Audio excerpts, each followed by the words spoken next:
अगर इस पाकिस्तान जैसे मुल्क के पास एटॉमिक हथियार होता, हमारे पास नहीं होता, तो आपको क्या लगता है? तो फिर आप फिर से बात होल्ड की कर रहे हैं। ये तो रेस थी ना, ये तो रेस थी ना, हम रेस में शामिल हुए। मुल्क जो है चाइना, वो ऑलरेडी न्यूक्लियर पावर है, वो हम जरूरत तो मान रहे हैं, लेकिन हम कह रहे हैं कि पूर्ण तरीके से न्यूक्लियर पावर और जो वेपन्स है वो नहीं होने चाहिए। हम पर्टिकुलरली भारत चाइना की बात नहीं कर रहे हैं, हम वर्ल्ड सिनेरियो में कह रहे हैं कि जो आप लगातार न्यूक्लियर वेपन्स बढ़ा रहे हैं वो नहीं होना चाहिए। न्यूक्लियर पावर होनी ही नहीं चाहिए, क्योंकि आपके पास इनफ ऑफ वेपन्स है। Why do you need? आपको क्यों जरूरत है? लेकिन ये देखिए, अगर 9 देशों के पास हथियार हैं, देखिए 9 देशों के पास न्यूक्लियर हथियार है, जाहिर सी बात है बाकी ऑलरेडी जंग लड़ रहे हैं, लेकिन उनको सिक्योरिटी चाहेंगे कि हमारे पास भी न्यूक्लियर पावर हो, हम भी न्यूक्लियर पावर बनना चाहते हैं ताकि हम उस बराबरी पर आ सके।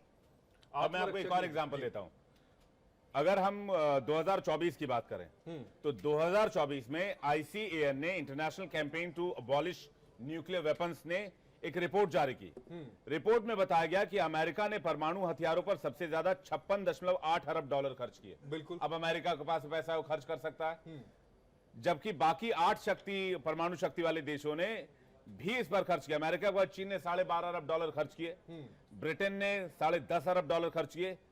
आपको यकीन नहीं होगा, पाकिस्तान जिसको $800 मिलियन का लोन अभी आईएमएफ से मिला है, उसने $1.1 बिलियन खर्च किया और भारत सिर्फ परमाणु हथियार पर। और भारत जो है, भारत ने भी उतने ही खर्च किए, $1.1 बिलियन। हालांकि पाकिस्तान के मुकाबले हमारा एक खर्च कम है। जो सभी मुल्क कहते हैं कि किसी दूसरे के पास एटॉमिक बम नहीं होना चाहिए, इन सभी मुल्कों ने अपने एटॉमिक बम की संख्या बढ़ाई है।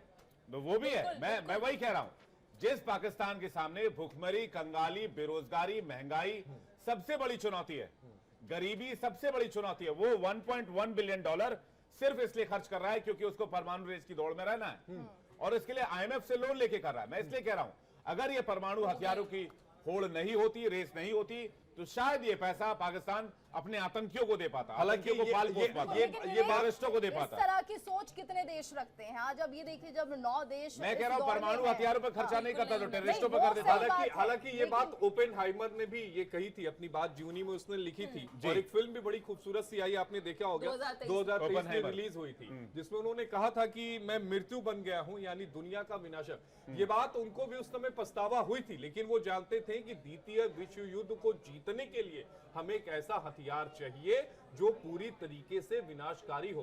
पहले दिन नागासाकी पर हमला होता है और 2 लगातार जो एक दिन करके बम जला, 5 लाख से ज्यादा लोग मारे जाते हैं, जो जापान पर अमेरिका की तरफ से हमला करता है। लेकिन उसके बाद द्वितीय विश्व युद्ध खत्म भी हो जाता है। इस चीज को भी आप समझिए